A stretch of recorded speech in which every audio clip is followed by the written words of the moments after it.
Jaya Radha Madhava Kunja Bihari Jaya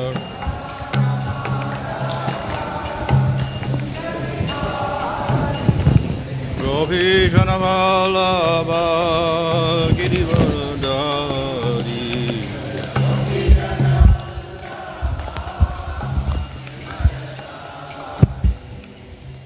Sodanandana Brajandara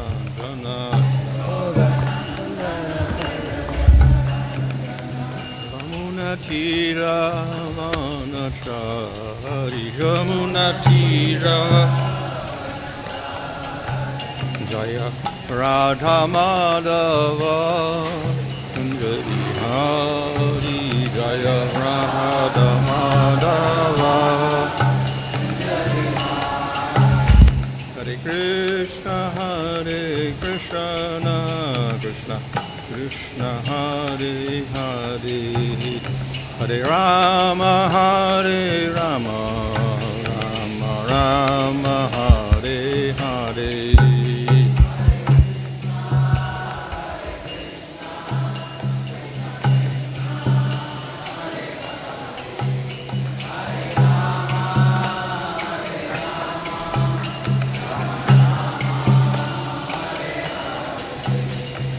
Prabhupada, Prabhupada, Prabhupada, Jaya Prabhupada, Jaya Prabhupada, Jaya Prabhupada. Bhagavan Maharaj Gacharya, Sri Swadesi, Bhagavatam, Papa, Jai. Namaskar Haridas Thakur ki jai. Prem se kaho Sri Krishna Chaitanya Prabhu Nityananda Sri Advaita Gadadhar Shri Gaur Bhakta Vrinda ki jai. Shri Sri Radha Krishna Gova Govida Sham Kunda Radha Kunda Giri Govardhan ki jai. Shri Vrindavan Dham ki jai. Navadvipam ki jai. Ganga Sumano Tulsi Bhakti Devi ki jai. Ananda Koti Vaishnava Vrinda ki jai. Samavetta Bhakta Vrinda ki jai. Go Premanandi. All glory to some of the devotees, all glory to some of the devotees, all glory to some of the devotees. All glory to Shri Guru and Shri Garanga, all glory to Srila Prabhupada. Om Namo Bhagavate Vasudevaya. Om Namo Bhagavate Vasudevaya. Om Namo Bhagavate Vasudevaya.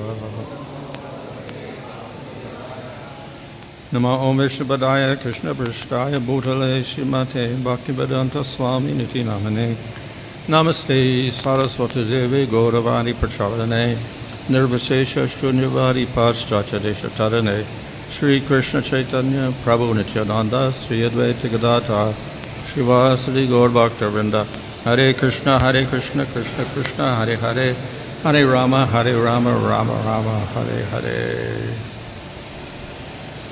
So, the Srimad Bhagavatam, as we've been saying, is the end result of all of these scriptures. Srimad Bhagavatam தான் அனைத்து சாஸ்திரங்களின் இறுதி முடிவாகும். And therefore, the followers of Chaitanya Mahaprabhu follows Srimad Bhagavatam. எனவே சைத்தன்ய மகாபிரபுவை பின்பற்றுபவர்கள் ஸ்ரீமத் பாகவதத்தை பின்பற்றுகிறார்கள். Now, of course, the movement of Chaitanya Mahaprabhu is based upon bhakti and spontaneous bhakti. Chaitanya மகாபிரபுவின் இயக்கம் பக்தி மற்றும் உடனடியாக நடக்கக்கூடிய பக்தியை பற்றி அடிப்படையில் அமைந்துள்ளது. And some people will argue, well, if that's the case, why do we need so much emphasis on scripture? அவ்விதமாக இருந்தால் நாம் ஏன் சாஸ்திரத்தை வலியுறுத்த வேண்டும் என்று சில மக்கள் வாதிடலாம். But we see that Chaitanya Mahaprabhu ordered his great devotees like Rupa Goswami and Sanatana Goswami to write scriptures. ஆனால் சைத்தன்ய மகாபிரபு மிக சிறந்த பக்தர்களான ரூப கோஸ்வாமி மற்றும் சனாதன கோஸ்வாமிகளை கிரந்தங்கள் எழுதுமாறு கட்டளையிட்டார். And all the devotees of Chaitanya Mahaprabhu are advised to follow in their footsteps. அனைத்து பக்தர்களும் சைத்தன்ய மகாபிரபுவை பின்பற்றும் அனைத்து பக்தர்களும் இவர்களின் அடிச்சுவடை பின்பற்ற வேண்டும் என்று உபதேசிக்கப்படுகிறார்கள். So we cannot follow in their footsteps and reject everything they've written. எனவே நாம் அவர்களின் அடிச்சுவடுகளை பின்பற்றி அவர்கள் எழுதியதை நிராகரிக்க முடியாது. So anyway, the point is that yes, Chaitanya Mahaprabhu was following the process of bhakti, which is, you can say, emotional and spontaneous love for Krishna, but it has to have a scriptural foundation. Chaitanya Mahaprabhu கடைபிடிக்கும் பக்தி மார்க்கமானது மன ரீதியானது, உடனடியாக பகவானின் மேல் அன்பை வெளிப்படுத்தக்கூடியது. ஆனால் அதற்கென்று தனிப்பட்ட சாஸ்திர கோட்பாடுகளையும் நாம் கடைபிடிக்க வேண்டும். So this is particularly relevant in the modern world. குறிப்பாக நவீன கால யுகத்தில் இந்த உலக மக்களுக்கு இது பொருந்தும் வகையில் இருக்கிறது.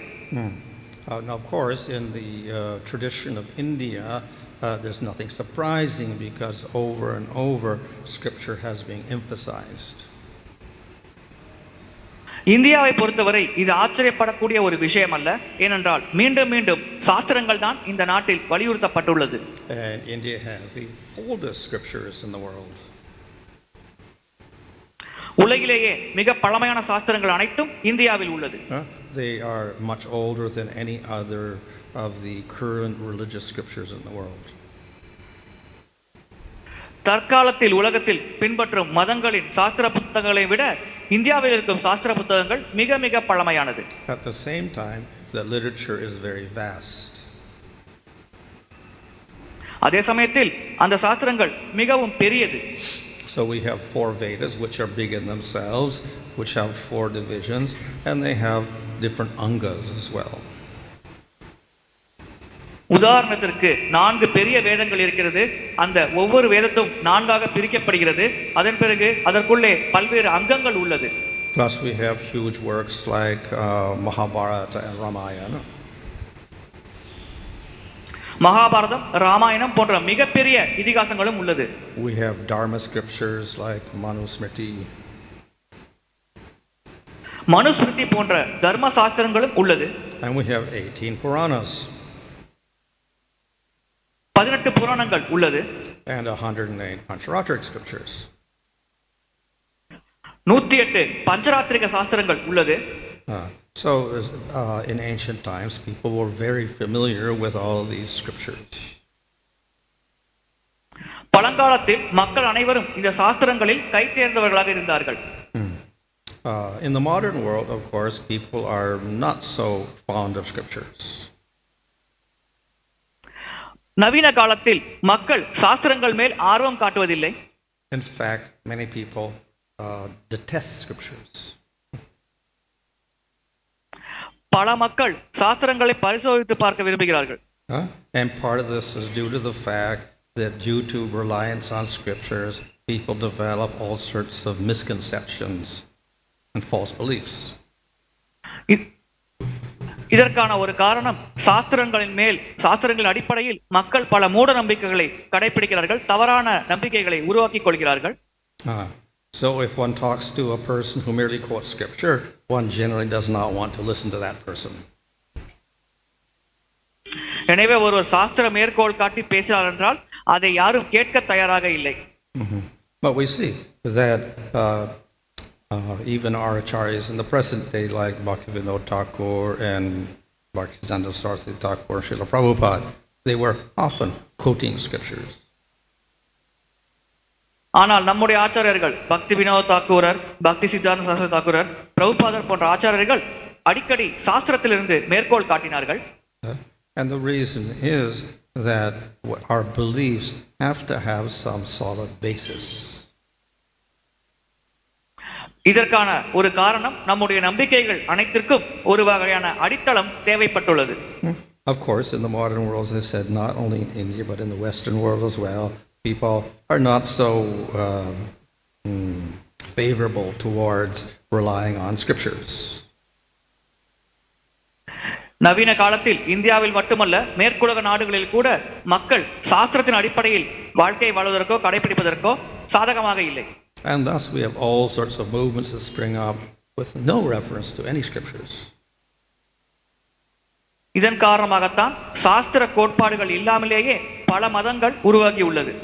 Some of the movements are completely, I could say, off track. அதில் சில இயக்கங்கள் முற்றிலுமாக தவறான திசையில் சென்று கொண்டிருக்கிறது. Others, we could say, are generally in the right direction. சில சரியான பாதையில் சென்று கொண்டிருக்கிறது. But we see, even those movements that arise in India that are very popular, they don't refer to any scripture at all. ஆனால் இந்தியாவில் கூட பல இயக்கங்கள் பிரபலமாக இருக்கிறது. ஆனால் அதில் கூட அவர்கள் சாஸ்திரத்தை கடைபிடிப்பதில்லை, பின்பற்றுவதில்லை. So, the important point is that we do have to have the scriptural basis in order to verify what we're doing and where we're going. எனவே நாம் என்ன செய்கிறோம், இதை நோக்கி பயணிக்கிறோம் என்பதை அடிக்கடி கவனித்துக் கொள்வதற்காக சாஸ்திர அடிப்படை நமக்கு தேவைப்படுகிறது. We have to clearly define our goal. நம்முடைய இலக்கை நாம் தெளிவாக விளக்க வேண்டும். And that will define the means to get to the goal. அவ்விதமாக விளக்குவதன் மூலமாக அதை எப்படி அடைய வேண்டும் என்ற வழிமுறை நமக்கு கிடைக்கும். So the clearer the goal is defined, then the easier it is to attain that goal. எவ்வளவு தெளிவாக நாம் இலக்கை விளக்குகிறோமோ அவ்வளவு எளிதாக நாம் இலக்கை அடைய முடியும். So that is the advantage of getting scriptural basis for our beliefs. இதுதான் நம்முடைய நம்பிக்கை சாஸ்திர அடிப்படையில் இருப்பதற்கான பலனாகும். So, of course, even the Bhagavatam understands this principle. இந்த கோட்பாட்டை பாகவதமும் ஏற்கிறது. And therefore it was presented that if you want to have God in a very undefined way, then you can worship Brahman. எனவே தான் அதில் குறிப்பிடப்பட்டுள்ளது, எந்த ஒரு விளக்கம் வரையறை இல்லாமல் உங்களுக்கு பகவான் வேண்டும் என்று ஆசைப்பட்டால் நீங்கள் அரூபரமனை வழிபடலாம் என்று. If one doesn't like God to have a form or qualities or activities, etc., then you worship that Brahman. ஒருவருக்கு பகவானுக்கு குணம், உடல், லீலைகள் போன்றவை இருக்கக்கூடாது என்று ஆசைப்பட்டார் என்றால் அந்த நபரானவர் அரூபரமனை வழிபடலாம். And if you accept a few qualities, a few activities of the Lord, then you worship Paramatma. ஒருவேளை நீங்கள் பகவானின் சில பண்புகள், சில செயல்பாடுகளை ஏற்கிறீர்கள் என்றால் நீங்கள் பரமாத்மாவை வழிபடலாம். And if you want a very detailed relationship with God, with form, qualities, and activities, then you worship Bhagavan. ஆனால் பகவானின் நாம, ரூப, குண, லீலைகளோடு உங்களுக்கு ஒரு விரிவான ஆழமான தொடர்பு வேண்டும் என்று ஆசைப்பட்டால் நீங்கள் பரமபுருஷ பகவானை வழிபடலாம். So all are acceptable, but the more detail we get, then the easier it is to attain the goal. எனவே அனைத்தும் ஏற்கத்தக்கதுதான். ஆனால் நமக்கு எவ்வளவு தெளிவாக அதை புரிந்து கொள்கிறோமோ அவ்வளவு எளிதாக நாம் அந்த இலக்கை அடைய முடியும். And the more satisfying the goal is. அதன் மூலம் அந்த இலக்கை அடைவதன் மூலமாக நாம் திருப்தி அடைவோம். So in the Srimad Bhagavatam, the goal is very well defined. Srimad பாகவதத்தில் அந்த இலக்கு மிக தெளிவாக நமக்கு விளக்கப்பட்டுள்ளது. So we have the object of worship, Krishna, defined in great detail. வழிபடத்தக்க நபராகிய கிருஷ்ணரை பற்றி பாகவதத்தில் விரிவாக விளக்கப்பட்டுள்ளது. So this way we don't have to speculate on what does God look like and what does he do. பகவான் எப்படி இருப்பார், பகவான் என்ன செய்வார் என்று நாம் யூகிக்க தேவையில்லை. So in this way we get a very clear definition of God, and then we have the process of bhakti to attain him. இவ்விதமாக பகவானை பற்றி ஒரு தெளிவான வரையறை நமக்கு வழங்கப்பட்டுள்ளது. அதோடு அவரை அடையும் மார்க்கமாக பக்தி மார்க்க வழிமுறையானது நமக்கு பரிந்துரை செய்யப்பட்டுள்ளது. So the less details we have, then the less we focus on that particular goal. இலக்கை பற்றி குறைவான தகவல் நமக்கு இருந்தால் நாம் அந்த இலக்கில் குறைவாகத்தான் கவனம் செலுத்துவோம். You can meditate on nothing. It's very difficult. நீங்கள் வியக்தித்துவத்தின் மேல் தியானிக்கலாம், அது மிக மிக கடினம். Then you can meditate on something. Well, maybe it's a little easier, but still it's very difficult. நீங்கள் ஏதேனும் ஒன்றின் மேல் தியானிக்கலாம், அது சற்று சுலபமாக இருக்கும், இருப்பினும் அதுவும் கடினமான ஒரு செயல்தான். So that you can meditate on a light. உதாரணத்திற்கு நீங்கள் ஒரு ஒளியின் மேல் தியானம் செய்யலாம். Or you can meditate a form within the light. அல்லது அந்த ஒளிக்குள்ளே ஒரு வடிவத்தின் மேல் நீங்கள் தியானத்தை செய்யலாம். So the more details we have, the easier it is to focus our attention. நமக்கு எவ்வளவு அதிகமாக தகவல்கள் இருக்கிறதோ அவ்வளவு எளிதாக நாம் நம்முடைய இலக்கின் மேல் கவனம் செலுத்த முடியும். So Srimad Bhagavatam gives us all sorts of details about Krishna. பகவான் கிருஷ்ணரை பற்றிய அனைத்து தகவல்களையும் ஸ்ரீமத் பாகவதம் நமக்கு விரிவாக விளக்குகிறது. And therefore, we can say it's easy for the people of Kali Yuga to attain Krishna because they have a complete picture of Krishna. பாகவத்தின் மூலம் பகவானை பற்றி ஒரு தெளிவான விளக்கம் தரப்படும் காரணத்தினால் கலியுக மக்களால் இதை பயன்படுத்தி வெகு சுலபமாக பகவான் கிருஷ்ணரை அடைய முடியும். So that is one of the main, I can say, significant features of the Bhagavatam, how it presents Supreme Lord Bhagavan Krishna. இது பாகவதத்தின் முக்கியமான சிறப்பு அம்சமாகும். அது பரமபுருஷ பகவான் கிருஷ்ணரை எப்படி நமக்கு வழங்குகிறது என்பது ஒரு சிறப்பு அம்சமாகும். As I mentioned, once we establish the goal, then we have to establish the method to attain realization of Krishna. நாம் இலக்கை நிர்ணயித்த பிறகு அந்த இலக்கை அடையும் மார்க்கம், அதாவது கிருஷ்ணரை எப்படி உணரப் போகிறோம் என்ற வழிமுறையை நாம் ஸ்தாபிக்க வேண்டும். So therefore we have the process of bhakti. இதற்காகத்தான் பக்தி மார்க்கம் நமக்கு உள்ளது.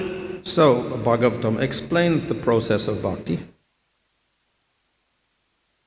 பாகவதம் அந்த பக்தி மார்க்கத்தை பற்றி நமக்கு விளக்குகிறது. And then it gives us a nice method of practice by giving examples. அதோடு பல உதாரணங்கள் மூலமாக அதை எப்படி பயிற்சி செய்ய வேண்டும் என்பதை பற்றி பாகவதத்தில் விளக்கப்பட்டுள்ளது. So throughout the Bhagavatam we'll have examples of persons practicing bhakti, that is the devotees. Bhagavatam முழுவதும் பக்தி பயிற்சி செய்யும் பக்தர்களை பற்றி தான் விளக்கப்பட்டுள்ளது. So in the first canto, for instance, we have the example of Narada Muni. உதாரணத்திற்கு முதல் ஸ்கந்தத்தில் நாரத முனிவரை பற்றி விளக்கம் தரப்பட்டுள்ளது. Of course, he is a Shaktivash avatar, so he doesn't have to do sadhana. But to set an example for us, then he performs sadhana bhakti to attain prema. அவர் ஒரு சக்தி ஆவேச அவதாரம் ஆவார். எனவே அவர் சாதன பக்தி பயிற்சி செய்ய வேண்டிய அவசியம் இல்லை. ஆனால் நமக்கு ஒரு உதாரணமாக திகழ வேண்டும் என்ற காரணத்தினால் அவர் சாதன பக்தி பயிற்சி செய்து பிரேமையை அடைந்து காட்டுகிறார். So in this example, we see how Narada Muni got from the lowest position to the highest position. இந்த உதாரணத்தில் நாம் பார்க்கலாம் எப்படி நாரத முனிவர் மிக தாழ்ந்த நிலையிலிருந்து மிக உயர்ந்த நிலையை அடைந்தார் என்று. So he got Shraddha, then he practiced bhakti, Nartha, Vritti, Nishta, Ruchi, Asakti, Bhava, and then Prema. முதலில் அவருக்கு ஸ்ரத்தா அல்லது நம்பிக்கை கிடைத்தது. அதன் பிறகு அவர் பக்தி மார்க்கத்தை பயிற்சி செய்தார். அதன் பிறகு படிப்படியாக அனர்த்த நிவர்த்தி, நிஷ்டா, ருச்சி, ஆசக்தி, பாவா, பிரேமா போன்ற நிலைகளை அவர் அடைந்து நமக்கு வாழ்ந்து காட்டினார். He sets a very good example of all the different stages. பல்வேறு நிலைகளை எப்படி ஒரு பக்தர் கடக்கிறார் என்பதற்கு ஒரு சிறந்த முன்னுதாரணமாக நாரத முனிவர் திகழ்ந்தார். And particularly it shows how bhakti begins. எப்படி பக்தி தொடங்குகிறது என்பதை பற்றி இது நமக்கு சிறப்பாக எடுத்துரைக்கிறது. So how did he get faith? எப்படி அவருக்கு நம்பிக்கை உருவானது? He took prasadam. அவர் பிரசாதத்தை ஏற்றார். Well, then because of that, then he began to listen. அதன் காரணமாக அவர் பகவானை பற்றி கவனிக்க கேட்க தொடங்கினார். So this is a very graphic example of how bhakti progresses. பக்தியில் எப்படி முன்னேற வேண்டும் என்பதற்கு இது ஒரு சிறந்த முன்னுதாரணமாக இருக்கிறது. We also get the example in the first canto of Parikshit Maharaj. அதே முதல் ஸ்கந்தத்தில் பரிஜித் மகாராஜரின் உதாரணமும் நமக்கு வழங்கப்பட்டுள்ளது. So not an example of the different stages, but an example of his great determination. அதில் பக்தியின் பல்வேறு நிலைகள் நமக்கு விளக்கப்படவில்லை. ஆனால் எப்படி பரீட்சித் மகாராஜர் மன உறுதியோடு செயல்பட்டார் என்பது நமக்கு விளக்கப்பட்டுள்ளது. From before his birth, he was searching for Krishna. பிறப்பதற்கு முன்பிருந்தே அவர் பகவான் கிருஷ்ணரை தேடிக்கொண்டிருந்தார். And when he was cursed to die within 7 days, etc., he did not mind at all. அவர் 7 நாட்களில் மரணிக்க வேண்டும் என்று சாபம் வழங்கிய போது அவர் அதை பற்றி பெரிதாக பொருட்படுத்தவில்லை.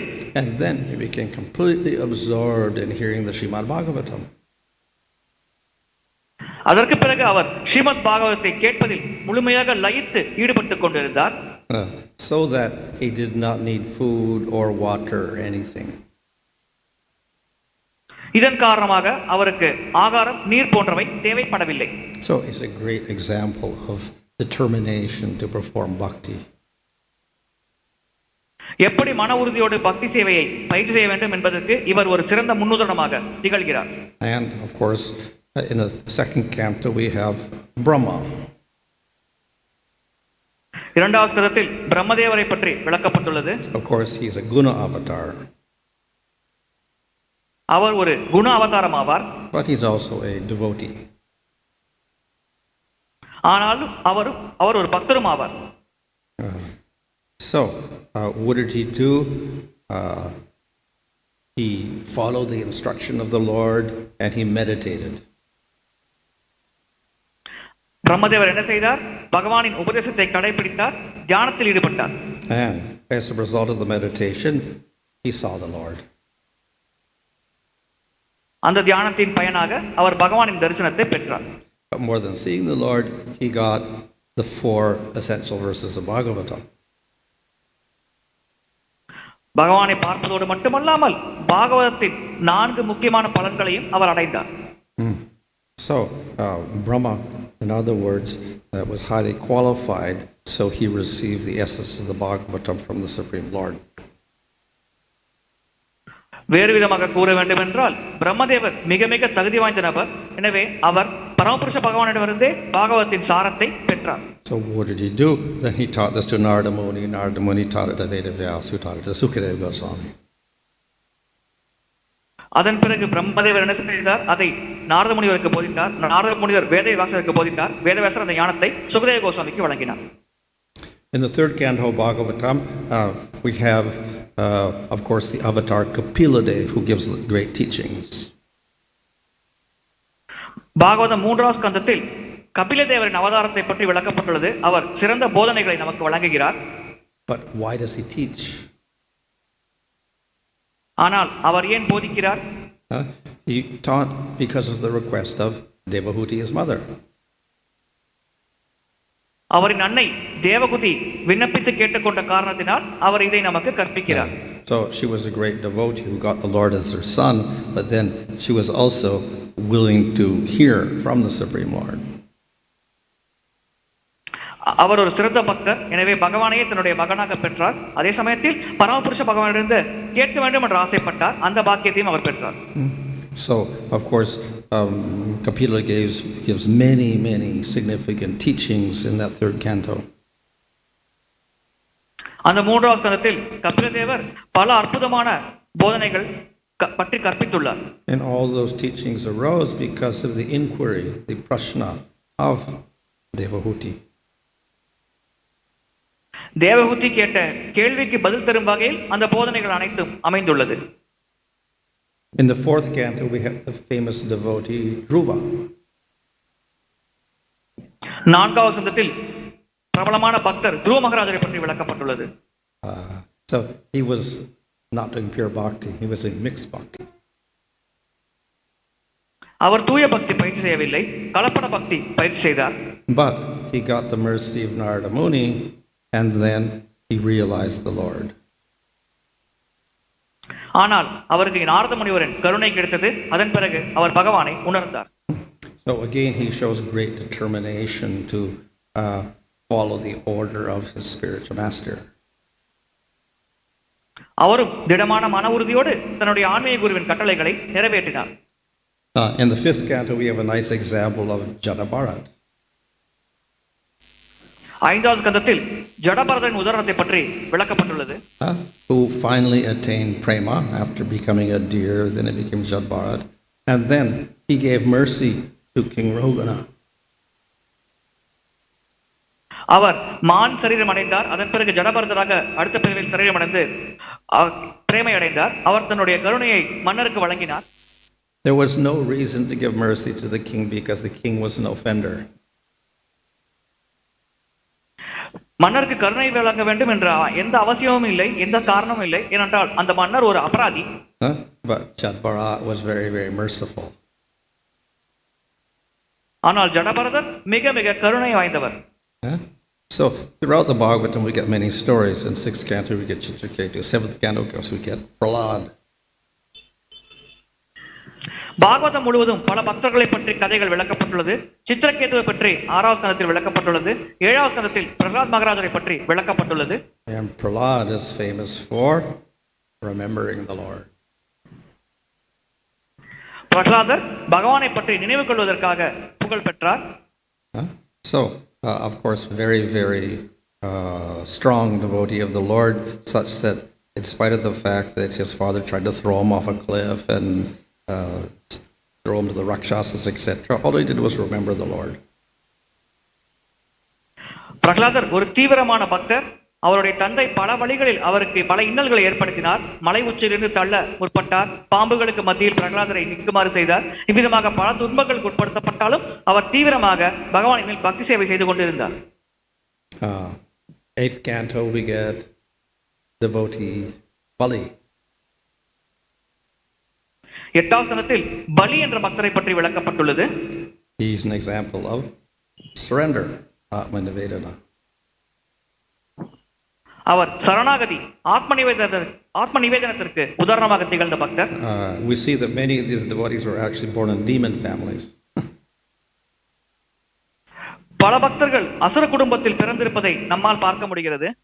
So he was born of a demon family, but became great devotee of the Lord. இவரும் அசுர குடும்பத்தில் பிறந்த ஒரு நபர்தான். ஆனால் பகவானின் மிக சிறந்த பக்தராக இவர் மாறினார். And the Lord acts as his servant in Sutala Loka. அவர் இவருடைய சேவையை சூத்திர லோகத்தில் பகவான் பெறுகிறார். In the 11th canto we have of course Uddhava is the main devotee there. 11வது ஸ்கந்தத்தில் உத்தவர் என்ற பக்தரை பற்றி விளக்கப்பட்டுள்ளது. And he was feeling the impending separation from the Lord. அவர் பகவானை விட்டு பிரிந்திருக்கும் தீவிர பிரிவு துயரை அனுபவித்துக் கொண்டிருந்தார். So he began asking questions and therefore the Lord gave very elaborate answers. எனவே அவர் கேள்விகள் கேட்கத் தொடங்கினார். அந்த கேள்விகளுக்கு பகவான் விரிவான விளக்கங்களை பதில்களாக தந்து கொண்டிருந்தார். So throughout the Bhagavatam we'll find examples of great devotees. எனவே பாகவதம் முழுவதும் மிக சிறந்த பக்தர்களின் உதாரணங்களை பற்றி விளக்கப்பட்டுள்ளது. So set a good example of how to execute the process of bhakti. இவர்கள் எப்படி பக்தி சேவை பயிற்சி செய்ய வேண்டும் என்பதற்கு சிறந்த உதாரணமாக திகழ்ந்தார்கள். From beginning stages to higher stages. தொடக்க நிலையிலிருந்து மிக உயர்ந்த நிலை வரை.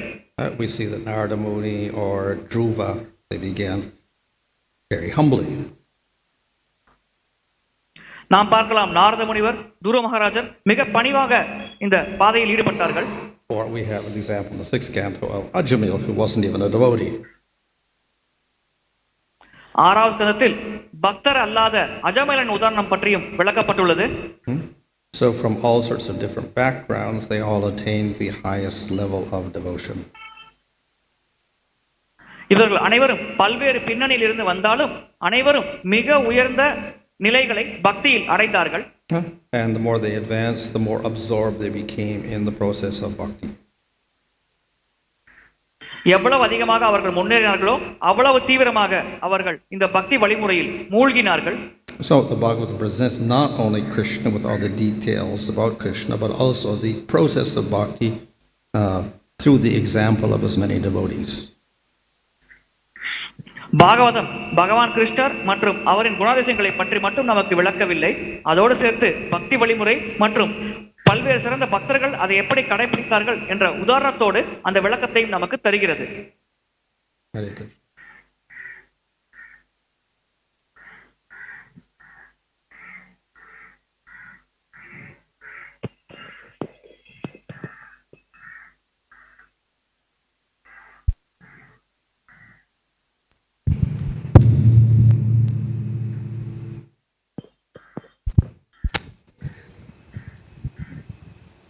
Hare Krishna. Haribol Maharaj, you said that Brahma is the first one to receive the knowledge from Krishna, Brahma. And Prabhupada said in the purport there are innumerable Brahmas. So which Brahma received the first knowledge? Or one Brahma expanded himself to many Brahmas, or how is it like that? பிரம்மதேவர் தான் இந்த ஞானத்தை முதலில் பெற்றார் என்று கூறினீர்கள். பிரபுபாதர் பல பிரம்மதேவர்கள் இருக்கிறார்கள் என்று கூறியிருக்கிறார். எனவே எந்த பிரம்மதேவர் இந்த ஞானத்தை பெற்றார், அல்லது ஒரே பிரம்மதேவர் இந்த ஞானத்தை பெற்று பல பிரம்மதேவராக விஸ்தரித்தாரா? So Brahma is generally a post, so different jivas take up the post in different universes. Brahma என்பது பொதுவாக ஒரு பதவியாகும். பல ஜீவாத்மாக்கள் பல பிரபஞ்சங்களில் அந்த பதவியை ஏற்கிறது. And in each universe, the relationship between Brahma and the Supreme Lord may be slightly different. ஒவ்வொரு பிரபஞ்சத்திலும் பிரம்மதேவருக்கும் பகவானுக்கும் உள்ள உறவுமுறையானது சற்று மாறுபடலாம். So generally, in the Bhagavatam, what is explained is the Brahma of our universe and the details. This particular Brahma in this particular creation, not the previous creation or some other universe. தற்பொழுது பாகவதத்தில் இப்பொழுது ஆட்சியில் இருக்கும் பிரம்மதேவர் நம்முடைய பிரபஞ்சத்தில் மற்றும் அந்த பிரம்மதேவர் புரிந்த செயல்களை பற்றி விளக்கப்பட்டுள்ளது. இதற்கு முந்தைய யுகங்களை பற்றியோ அல்லது முந்தைய பிரம்மதேவர்களை பற்றியோ குறிப்பிடப்படவில்லை. Maharaj, Krishna says in Bhagavad Gita, "A Brahma Bona Loka Punaravarti Arjuna." Planet of Brahma to up to the planet of Earth full of miseries. Even Brahma, they have a lifetime. They also have the birth, death, old age, disease. Though he received the first knowledge from Krishna, but if he takes of Vrindavan, Gopas and Gopi, in spiritual rasam, they are higher than actually Brahma. They are considered as eternal. Why the differentiation or the first creator who received the knowledge and the other Vrindavan devotees like Gopas and Gopis? பிரம்மதேவர் இந்த ஞானத்தை முதலில் பெற்ற ஜீவராசியாக இருந்தாலும் மிக உயர்ந்த நிலையில் இருந்தாலும் அவருக்கும் பிறப்பு இறப்பு முதுமை நோய் உள்ளது. ஆனால் பிருந்தாவனத்தில் இருக்கும் கோபர் கோபியர்கள் மிக சிறப்பாக இருக்கிறார்கள். அவர்கள் வாழ்க்கை பிரம்மதேவரோட சிறப்பான ஒரு நிலையில் இருக்கிறது. எனவே ஏன் இந்த வித்தியாசம் நிகழ்கிறது? Well, there's two types of devotees: those who have spiritual bodies, those who have material bodies. இரு வகையான பக்தர்கள் இருக்கிறார்கள். ஒரு வகையினர் ஆன்மீக உடலை கொண்டிருக்கிறார்கள், மற்றொரு வகையினர் பௌதிக உடலை கொண்டிருக்கிறார்கள். Those who have spiritual bodies may be nitya siddha, they were always with spiritual bodies. Plus we have those who had material bodies but attained spiritual bodies. ஆன்மீக உடலை பெற்றிருப்பவர்கள் இரு வகைப்படுவார்கள். ஒரு வகை நித்திய சித்தர்கள், எப்பொழுதும் ஆன்மீக உடலில் இருப்பார்கள். மற்றொருவர்கள் பயிற்சி செய்யும் பக்தர்கள், அவர்கள் பௌதிக உடலில் இருந்து பக்தி சேவை பயிற்சி செய்து ஆன்மீக உடலை பெறுவார்கள். And then we have those who have material bodies, so they can attain very high level of bhakti, as in the case of Devatas or Lord Brahma. பௌதிக உடலை கொண்டு பக்தி பயிற்சி செய்பவர்கள் மிக உயர்ந்த கதியை அடையலாம். உதாரணத்திற்கு தேவர்கள், பிரம்மதேவர்.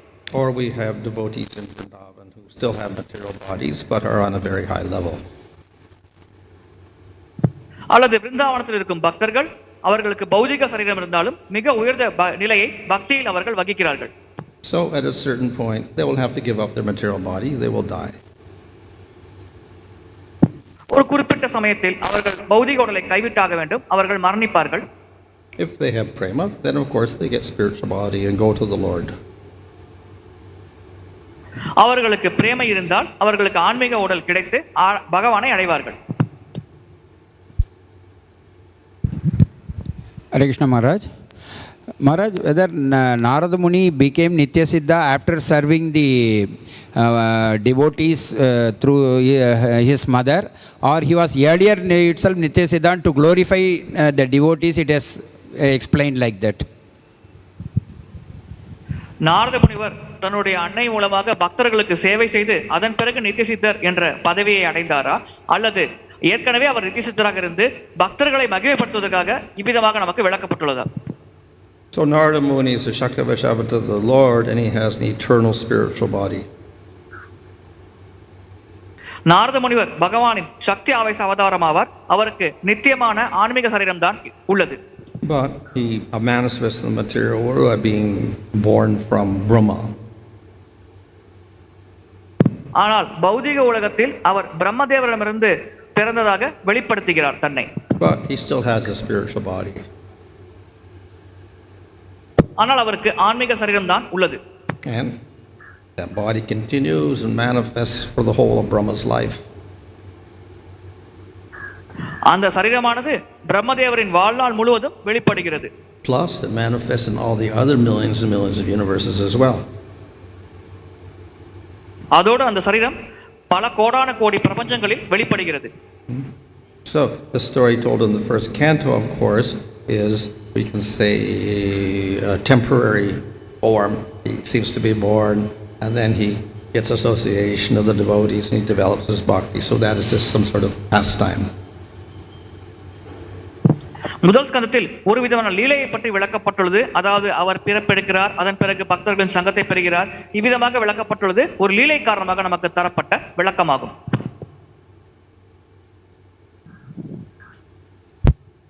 Any online questions? Hare Krishna Maharaj, Dandavat Pranam. We have over 90 devotees from various online platforms, and several devotees are expressing their heartfelt gratitude for this wonderful nectar which you have been giving over the years, and they are looking forward. They are expressing their sincere thanks, Maharaj. And we have a question.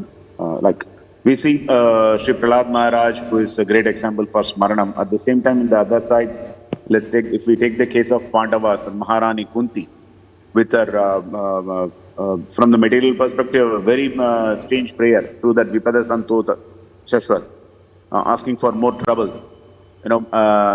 So how do we compare these Maranams? Whether analyzing for the purpose of analysis and for to study, these comparisons are whether appropriate, or similarly, how about these Smaranam which they had?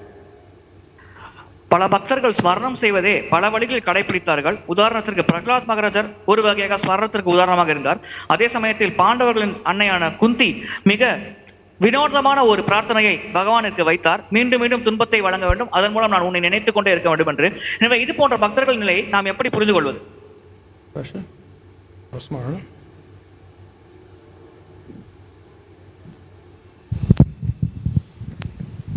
Haribol Prabhu, what is the question? Maharaj want to know. So Smaranam, of course, means remembrance. It's one of the 9 angas of bhakti. ஸ்மரணம் அல்லது பகவானை நினைப்பது என்பது பக்தியின் 9 அங்கங்களில் ஒன்றாகும். So in the beginning of Nectar Devotion, Rupa Goswami mentions an outstanding devotee for each of those 9 processes.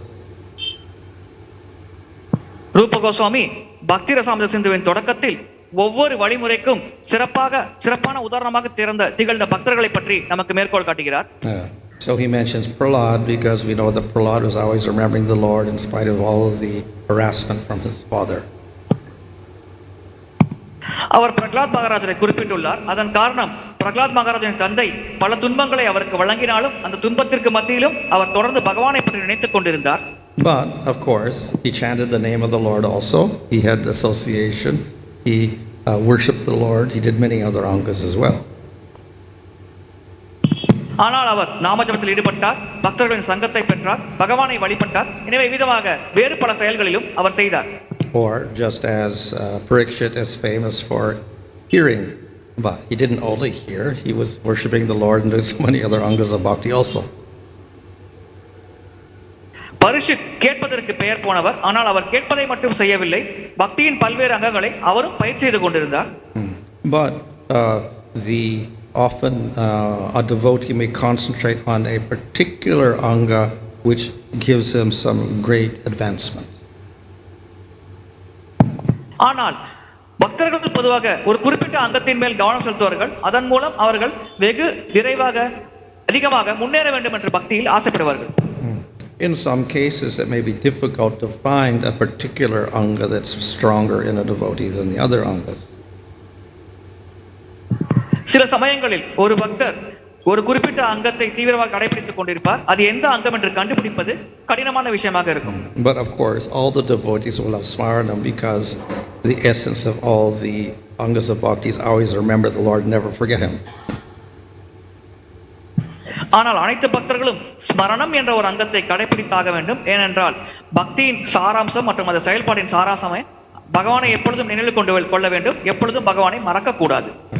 We can also say that maybe Kunti Devi is an example of offering prayers to the Lord. அதேபோல் குந்தி தேவி பகவானுக்கு பிரார்த்தனைகள் வழங்குவதற்கு ஒரு சிறந்த முன்னுதாரணமாக திகழ்ந்தார் என்றும் நாம் கூறலாம். So this is a type of kirtan. இது ஒரு வகையான கீர்த்தனமாகும். Thank you, Maharaj. The next question is from Lakshmi Narayan. We see that there is a repeat of Krishna's pastimes and his pastimes of his devotees in Srimad Bhagavatam, almost of similar pattern. So, how do we concentrate on this repetitive pastimes? And are these Nitya Leelas? கிருஷ்ணர் மற்றும் அவரின் பக்தர்கள் நித்தியமாக லீலைகள் புரிந்து கொண்டிருக்கிறார்கள். அந்த லீலைகள் மீண்டும் மீண்டும் நடக்கிறது. எனவே அந்த லீலைகளை நாம் எப்படி கவனிக்க வேண்டும், புரிந்து கொள்ள வேண்டும்? இவை நித்தியமாக நடக்கும் லீலைகளா?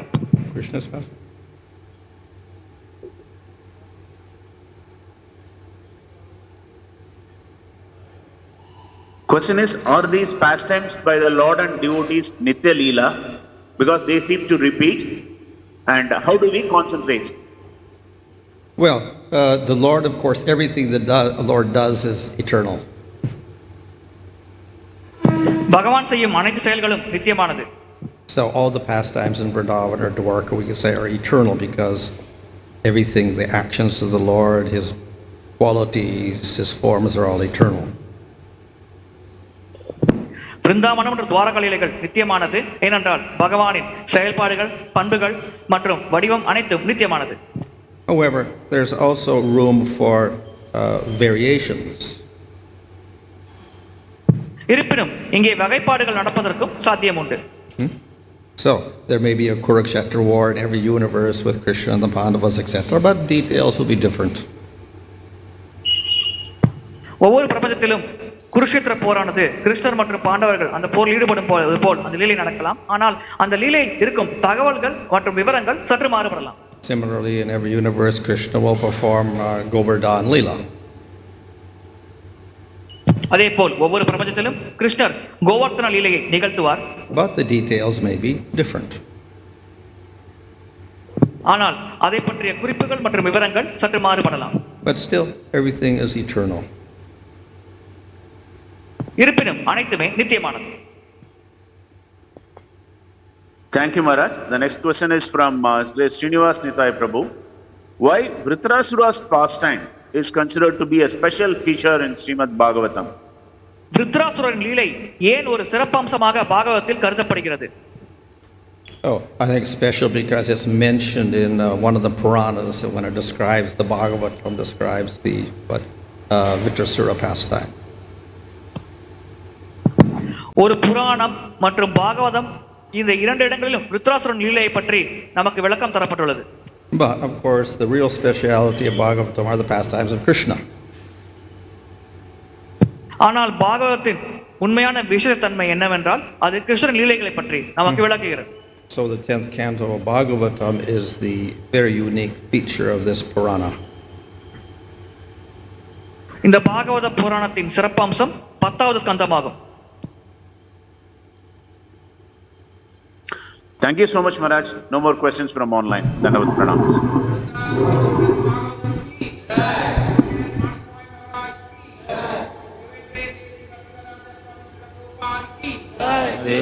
Hare Ram, Ram Ram, Hare Hare. Hare Krishna, Krishna Grantaraj Srimad Bhagavatam. Hare Ram, Ram Ram, Hare Hare. Hare Krishna, Krishna Krishna, Hare Hare. Hare Ram, Ram Ram, Hare Hare. Hare Krishna, Krishna Krishna, Hare Hare. Hare Ram, Ram Ram, Hare Hare. Hare Krishna Krishna Krishna Hare Hare, Hare Ram Ram Ram Hare Hare, Hare Krishna Krishna Krishna Hare Hare, Hare Ram Ram Ram Hare Hare, Hare Krishna Krishna Krishna Hare Hare, Hare Ram Ram Ram.